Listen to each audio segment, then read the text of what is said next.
حضرت ابو سعید خدری رضی اللہ تعالیٰ عنہ سے مروی ہے کہ میں نبی صلی اللہ علیہ وسلم کے پاس سے گزرا جبکہ آپ بوزاعہ کے کنویں کے پانی سے وضو فرما رہے تھے۔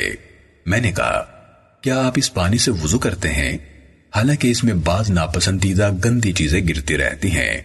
آپ صلی اللہ علیہ وسلم نے فرمایا اس پانی کو کوئی چیز پلید نہیں کرتی۔ سنن نسائی حدیث نمبر 328۔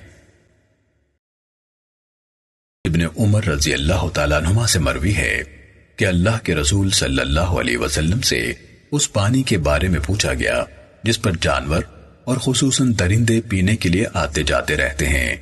آپ صلی اللہ علیہ وسلم نے فرمایا جب پانی 2 مٹکے ہو تو وہ پلید نہیں ہوتا۔ حضرت ابو ہریرہ رضی اللہ تعالیٰ عنہ سے منقول ہے، فرماتے ہیں ایک آدمی نے رسول اللہ صلی اللہ علیہ وسلم سے پوچھا اے اللہ کے رسول، تحقیق ہم سمندری سفر کرتے ہیں اور اپنے ساتھ تھوڑا بہت پانی لے کر جاتے ہیں، اب اگر ہم اس سے وضو کریں تو ہم پیاسے رہیں گے، تو کیا ہم سمندری پانی سے وضو کر لیا کریں؟ رسول اللہ صلی اللہ علیہ وسلم نے فرمایا سمندر کا پانی پاک اور پاک کرنے والا ہوتا ہے اور اس کا مرنے والا جانور حلال ہوتا ہے۔